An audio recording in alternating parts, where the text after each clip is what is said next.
Hello, hello, Heather Jean here with another episode of Confidence with Coffee. I'm doing confidence with water today. Water with a little bit of peach squash in there because I need more water. And I always say, think about what do you need?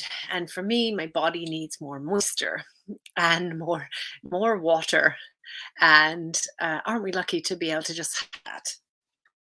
Today, we are talking all about the episode that's just been recorded and put up about pain to pleasure, working your way through grief with Geneva Livingstone.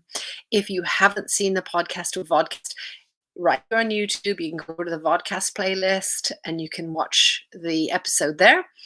Or you can check out Confidence Through Cabaret. Anywhere you get your podcast, you'll be able to get the episode on audio.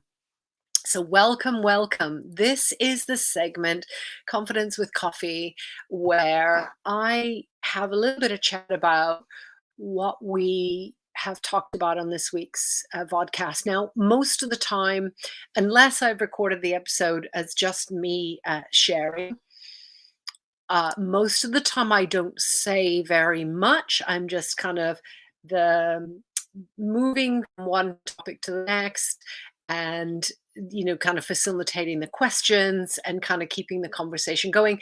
And I really try to make sure that the guests' experience is shared. And I talked and shared a little bit more on this episode, partly because I know and love Geneva for a long time, and partly because I think that when you're talking about something like grief, you could be talking about the same or very similar circumstances, but you never understand somebody else's, how it's hit them, how it's affected them, what that means, how they're dealing with it. And like confidence being one of those up and down things, grief is a long and possibly painful journey for most of us. And for most of us, it's the ups and downs. Not all of us. And Geneva explains in the episode how she's kind of worked through grief in a more measured way in most cases.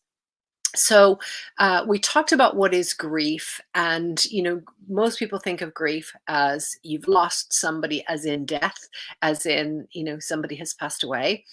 And all of us at some point will experience that in our lives. And we talk about it as in we know that death is inevitable, and we know that death of our loved ones and acquaintances is also a reality. But a lot of the time, we're not prepared for it. And I know certainly I wasn't when my late husband passed away, having already been through that with my late mother-in-law and several others. I just wasn't prepared for it. And it was even the logistical things that I wasn't prepared for. So the morgue said, who's your funeral director? I don't know. What does a funeral director do? How would I know who they are? And unless it's all been pre-planned, my parents were very clever and proactive, and they pre-planned everything. So there was one phone number to phone, and they dealt with everything. And that was all kind of a prepaid package. But we didn't do that because my late husband's passing was very unexpected. And so I had no idea how to do those things. I had no idea what to do in terms of notifying. I had no family here in the UK at the time, and my late husband had no family remaining either. So it was a very limbo time. And the coroner was getting quite irritated that I wasn't coming up with the answers that I was supposed to have. Now, that's one form of grief. And the loss that we experience in that is unexpected a lot of the time. It's kind of a fact of life. There are a lot of other forms of grief, and we talk about this in the episode as well. There are forms of grief, as in losing your identity, who you thought you were, and sometimes that comes with passing of someone, then you're reinventing yourself. Who am I without that person in my life? Who am I? Be a single person, or as a mother who's lost a child, or a child who's lost their parents, and who am I in that? And so there's that form of grief. And then there's also the kind of, when maybe your business falls apart or your career ends suddenly, that can be a time of reinventing ourselves. And it can be very difficult to deal with that loss before moving on. Let's have a look at the clip that I've chosen from this. Just got there. It is. There it is. Let's have a quick look. It's also about connecting with our mindset, and that's no, that's not the clip. So don't know where that clip went. 2 seconds. I might be able to find it. There it is. It's under a different brand. Good old StreamYard. When you upload a video, you have to upload it to the specific color scheme. So let's have a look at that clip now. All perfectly imperfect. It's just how technology goes sometimes. Let's have a look. The things that I found is out here, a lot of coaches, we are talking about like moving through, getting into the parts of hope, but there is a whole big space where we're not talking about mindset. And of course, I don't come up and say, hey guys, let's work on your mindset. But I do talk about grief from the perspective of it highlights all of the things that you've been hiding. It really puts a spotlight on those issues. So how are you thinking versus what's running your emotions? Interesting way of looking at it, because certainly in my experience, it was a lot about emotion, emotion, emotion. And that was a whole roller coaster. And I think, in the early days of grief, whatever has caused that grief or been the catalyst for the grief, then it is very much about allowing our emotions and not trying to shut those down. And I learned at my peril that if you try and shut those down, they just get squished way down, and then they're never dealt with. Um, and that would include a divorce. When I had my divorce, I shoved it all down and thought, I'm fine, happy face.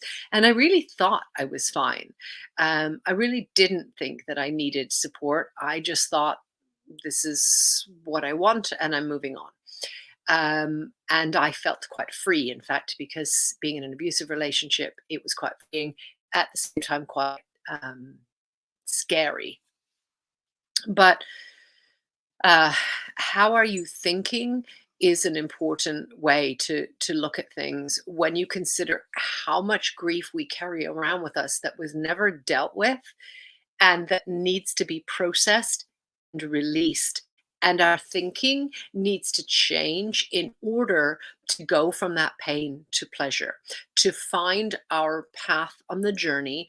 No matter how many different paths we try, it's a bit, in my head, it's a bit like doing a maze. You've got to get from the outer bit to the inner bit, or kind of roadblocks. And so if you follow it along, whether it's with your eye or your finger or your pen, you follow it along, you might hit a dead end, and you've got to go back and then look at where was the choice and make a different choice. And again, you might hit a dead end and you need to retrace back, and so on.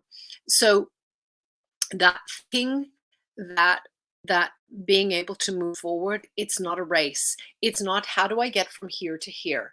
It's about, what is that journey, and where do I need to redirect? And as Geneva said, she tried to go under it and around it and all different ways, and then voila, it meant that she had to follow the path up and over.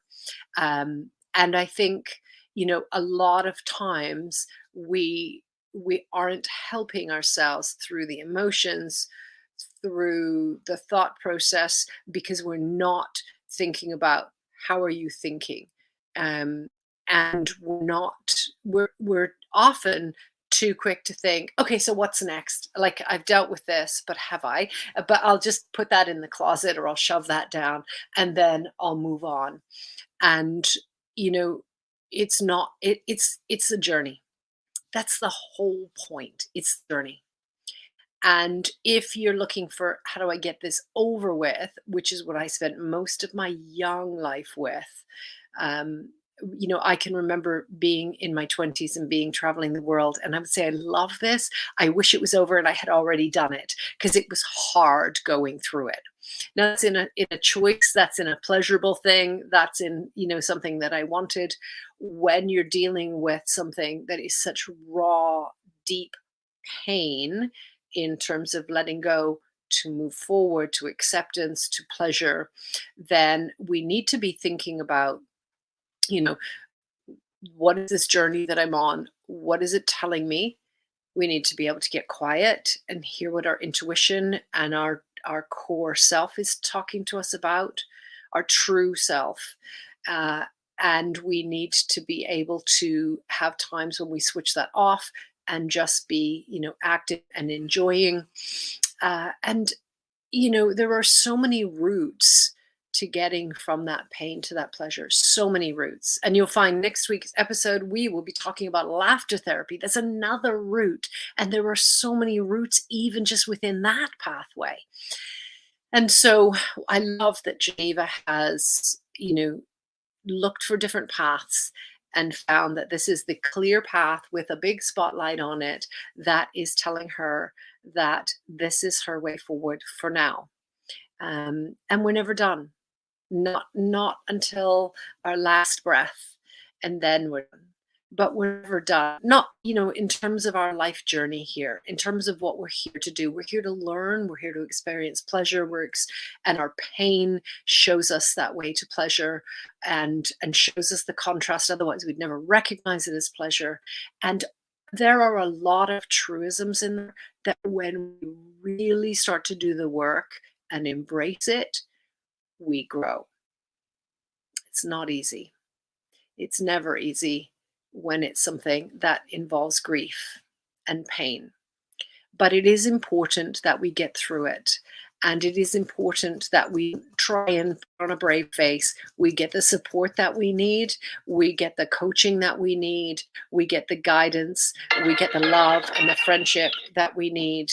And when we can, we embrace those pleasure moments, and gradually, slowly, step by step, incrementally, we start to experience more and more pleasure in our life. If this raises anything, get in touch. I'm a Confidence Through Cabaret. Geneva's contacts are in the show notes. But it is important that you know that you are not alone in going through grief, because sometimes just feeling held in a virtual or literal sense is what we need. So do get in touch if you need anything, any support, or you want to connect. I'm Heather Jean on all of the socials. We are Confidence Through Cabaret on all of the socials, except for Twitter, which is at YBYWYS. And Clubhouse, I am at Heather YBYWYS. And those 6 beautiful little letters stand for, it is your body, and it is your world, and it is your stage. You deserve to have pleasure. You deserve to take up space and own it. I will see you next time. If you haven't checked out the podcast or vodcast episode, jump in there now. It's a wonderful episode. It's so beautiful from the heart.